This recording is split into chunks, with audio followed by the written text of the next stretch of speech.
This is Dr. Richard Balikian from Balikian Plastic Surgery, and today we're going to talk about the cellular repair protocol from Elixir MD. The cellular repair protocol is an important part of your entire week of recovery.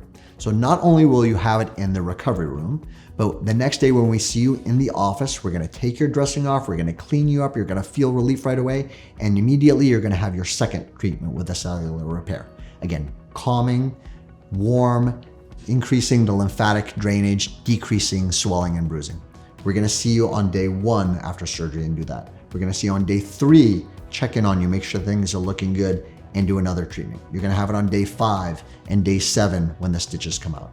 So all along, we're seeing you, we're seeing things improve, we're making sure you look great, we're making sure you're doing well psychologically as well, and we're also doing this active treatment to help your recovery improve. And when we find patients that are happy, that are in a good mental place, and getting active treatments, that leads to a beautiful result.